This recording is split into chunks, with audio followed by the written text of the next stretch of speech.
Hello, fellow Planeswalkers. It's day 2 of Wilds of Eldraine Spoilers. We got a lot of cards to look at for today. But before we get to that, special thanks to Caffeinated Gamer for sponsoring this video and all of our preview videos for the Wilds of Eldraine. And remember to like and subscribe so you get further content like this in the future. So let's jump into the cards.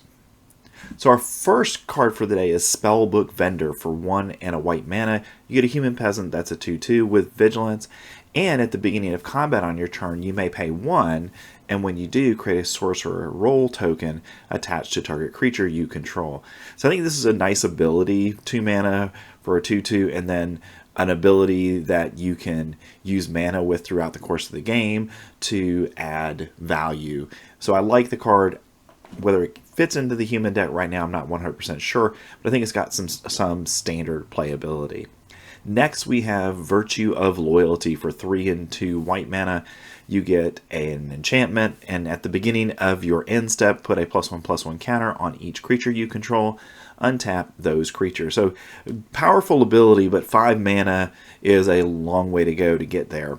But Ardent Veil Fealty is 1 mana and a white, and you get to create a 2/2 white Knight creature token with Vigilance.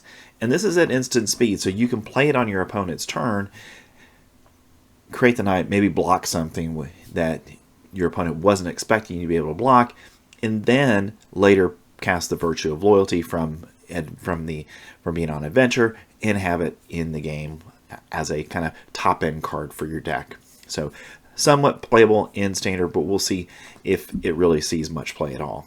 Next, we've got Ice Out. For 1 and 2 blue mana, you get an instant with Bargain. And this spell costs 1 less to cast if it's bargained, and you can counter target spell. So it's a 3 mana counter spell, and if you bargain, it's a 2 mana counter spell. So pretty good card overall, and we're likely to see it some in standard.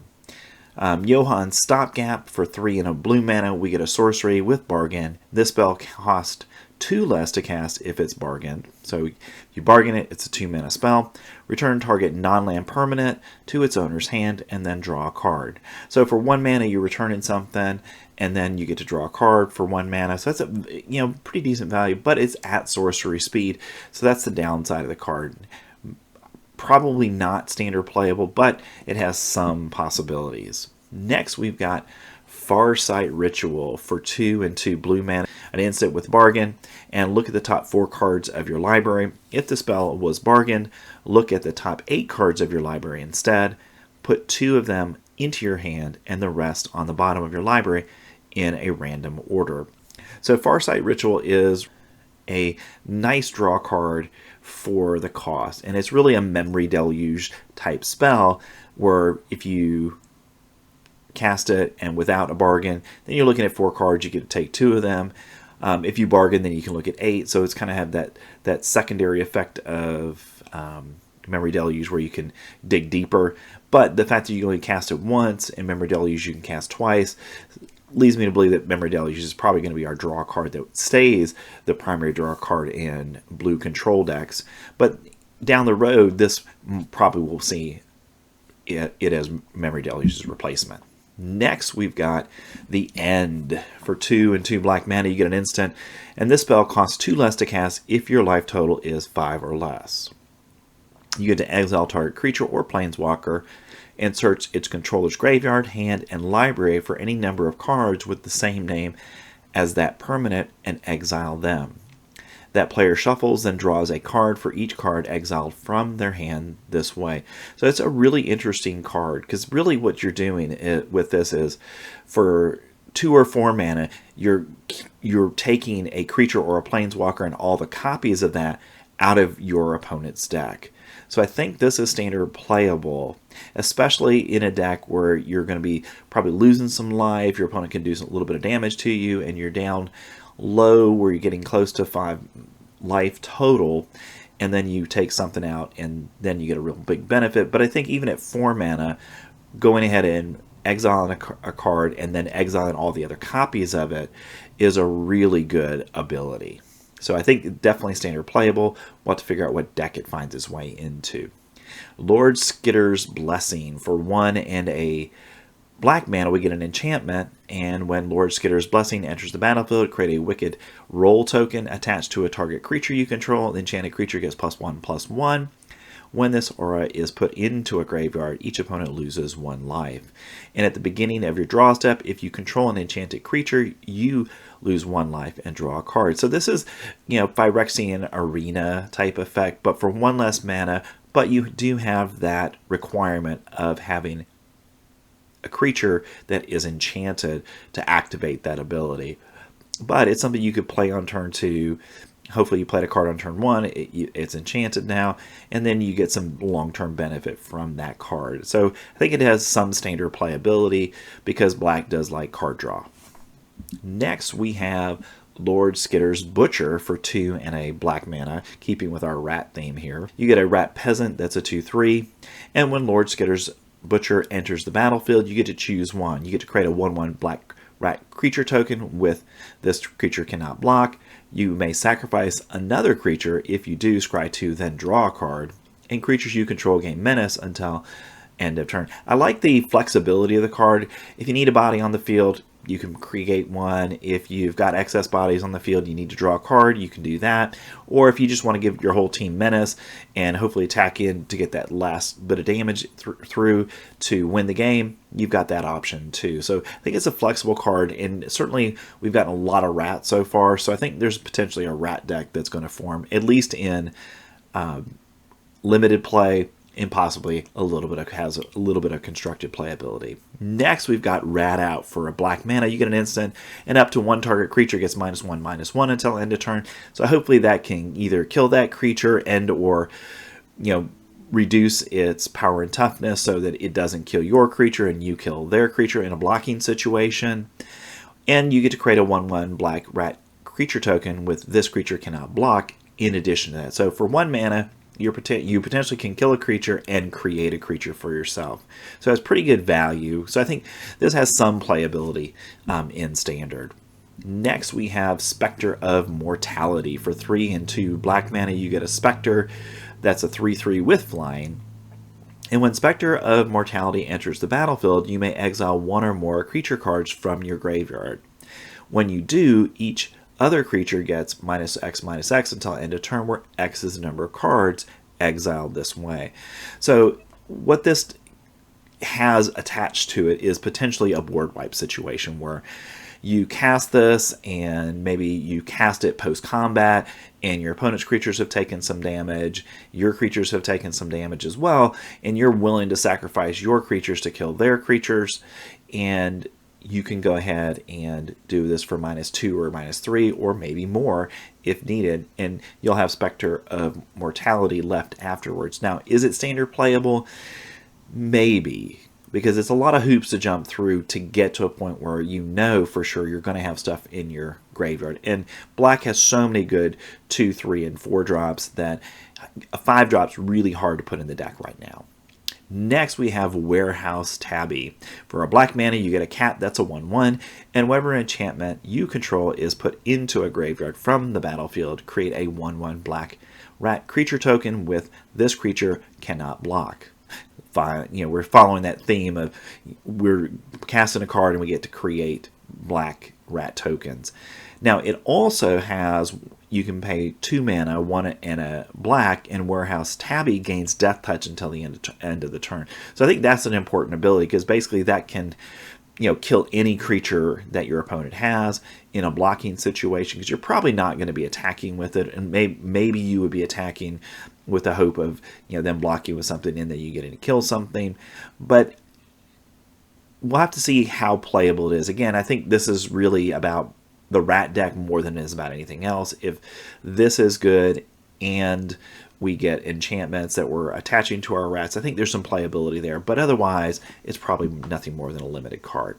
Next, we've got Back for Seconds. For 2 and a black mana, you get a sorcery with Bargain, and you can return up to 2 creatures cards from your graveyard to your hand.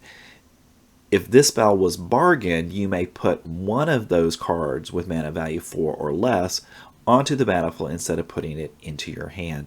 So I think this has standard playability, because if you're using the bargain ability, you're playing a black deck, you can go, you've lost your Sheoldred because your opponent's been able to kill it. Well, you can now bring it back for seconds, and if you bargain with it as well, you can just put it right back onto the field. So I think that may make it, as maybe a 1 or 2 of in a black deck, as some recovery for creatures that go to the graveyard.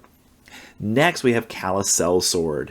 For 1 and a black mana, you get a human soldier. That's a 2/2. Callous Sellsword enters the battlefield with a +1/+1 counter on it for each creature that died under your control this turn. So, you would always want to be casting this probably post-combat, where you're going to lose some things. So that ability sounds good, or in a sacrifice deck where you're sacrificing a creature to get an activated ability of something like Oni called Anvil. Then, 2 mana for getting, possibly getting a 3/3 or a 4/4. That's a pretty good value. Now, its sorcery burned together is 1 red mana, and target creature you control deals damage equal to its power to any other target. Then sacrifice it. So it's a really interesting ability. So for 1 mana, any creature you have, so 1 toughness, 2 toughness, whatever, you have the ability to have it deal damage to your opponent, another creature, or a planeswalker, and it's in red. This is not a typical red ability. This is typically a green ability that we see. So I think because it has this particular ability on it, I think it's got some playability in standard. Probably again in that Rakdos Sacrifice deck, the shell for Oni called Anvil. I think this is where it might fit best, but we'll have to kind of see where that goes as we move forward in Wilds of Eldraine season. Next, we have Monstrous Rage. For a red mana, you get an instant. Target creature gets +2 until end of turn, and you get to create a monster roll token attached to it. So when you cast this, you're giving a creature +2/+0, and then on top of it, you're giving them a permanent enchantment that gives it +1/+1 and trample. So I think this is a really good Magic card.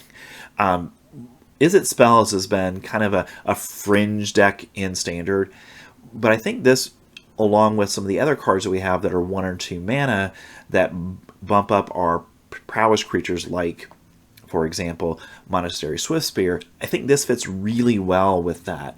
And because of it, I think an Izzet spell deck might be very viable. And we'll just kind of have to see what pieces we get from the rest of the set that might want to go into that one too. But I think Izzet Spells is a place for Monstrous Rage, and possibly even a mono red deck that is looking to go really small, really under your opponent, and get there very, very quickly. Next, we've got Tattered Rat Keeper. For 1 and a red mana, you get a human peasant. That's a 2/2, and we stay on our rat theme for today.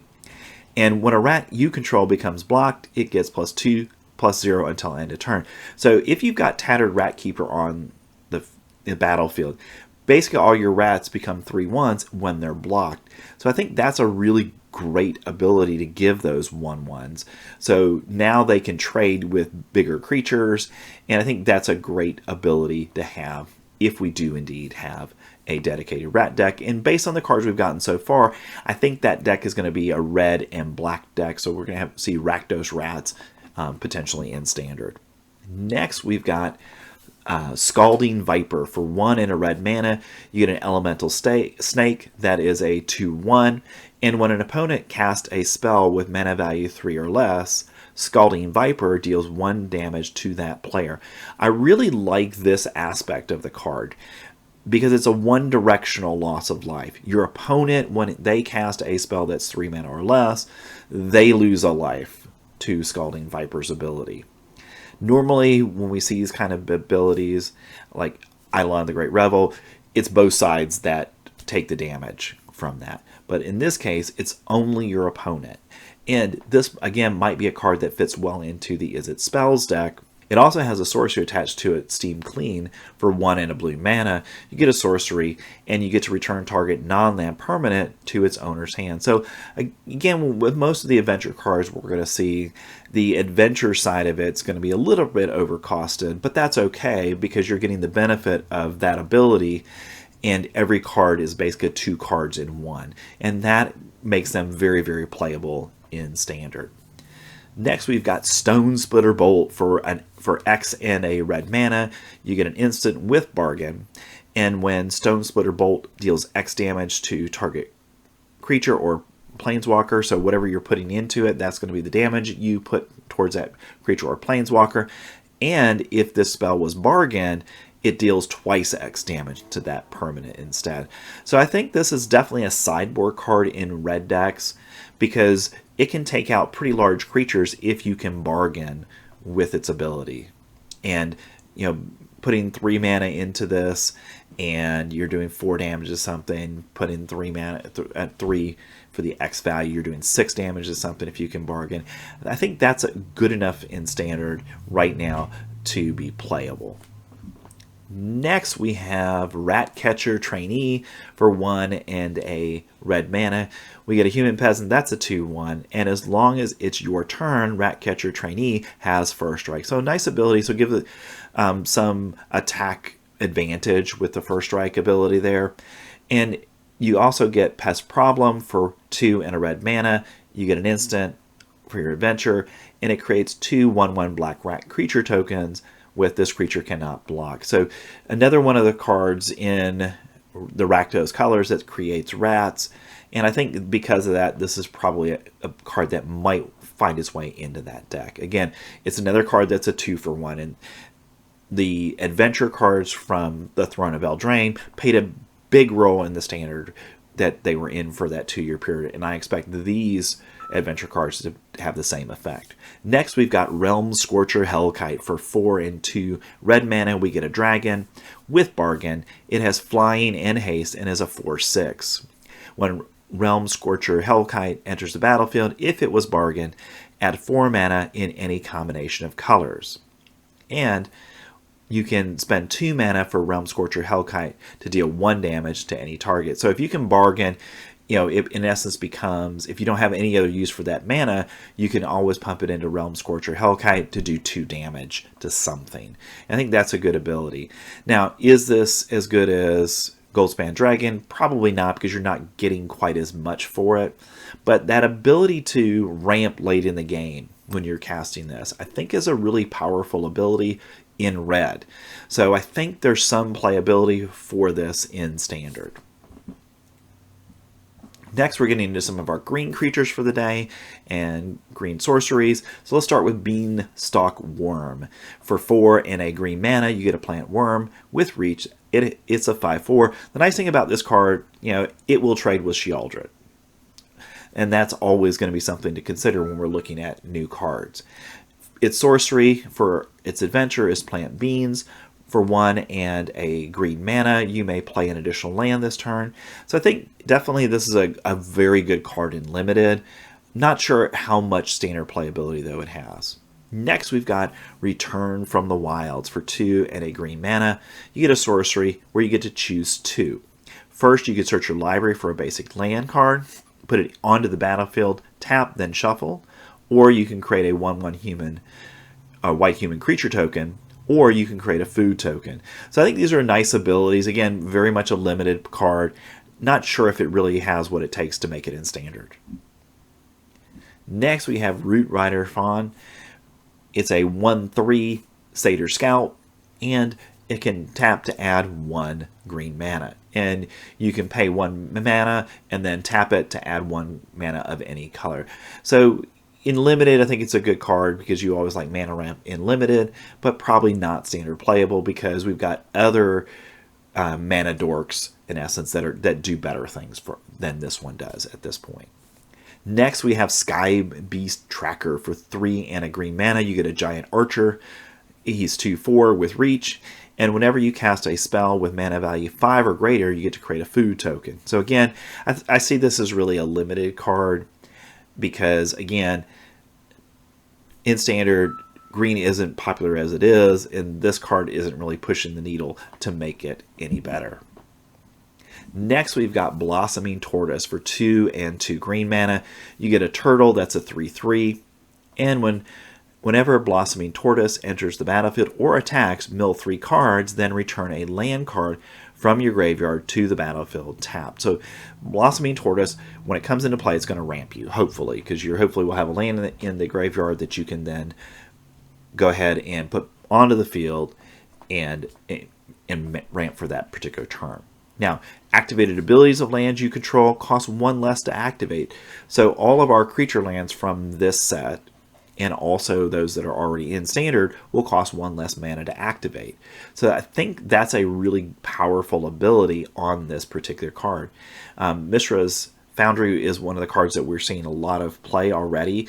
That costs 2 mana to activate. Well, if it's in a deck with Blossoming Tortoise, now it's 1 mana to activate. So, and in addition to that, Blossoming Tortoise gives land creatures you control +1/+1. And we also know that we've got some other green cards that can transform lands into creatures. And I think with those cards in mind, I think Blossoming Tortoise has some serious Standard playability in a land matters deck. And we'll have to see how that plays out throughout Standard season for Wilds of Eldraine. Next, we've got Elvish Archivist. For 1 and a green mana, you get an Elf Artificer. He's a 0/1. And whenever 1 or more artifacts enter the battlefield under your control, put 2 +1/+1 counters on Elvish Archivist. This ability only triggers once each turn. And whenever 1 or more enchantments enters the battlefield under your control, you get to draw a card. This ability triggers only once each turn. So this is a very interesting card because if you're playing in an artifact deck, it can scale very quickly into a 2/3, a 4/5, a 6/7. So I can see this ramping up very quickly into a creature that will be very formidable on the battlefield. But in an enchantments deck, that card draw from this would be really powerful as well. So I think this is going to find its way into some deck in Standard, just not exactly sure which one, whether it's going to be the Selesnya Enchantments deck or an Artifacts Matter deck. Next, we've got Thunderous Debut. For 6 and 2 green mana, you get a sorcery with Bargain, and you get to look at the top 20 cards of your library. You may reveal up to 2 creature cards from among them. If this spell was Bargain, put the revealed cards onto the battlefield. Otherwise, put the revealed cards into your hand, then shuffle.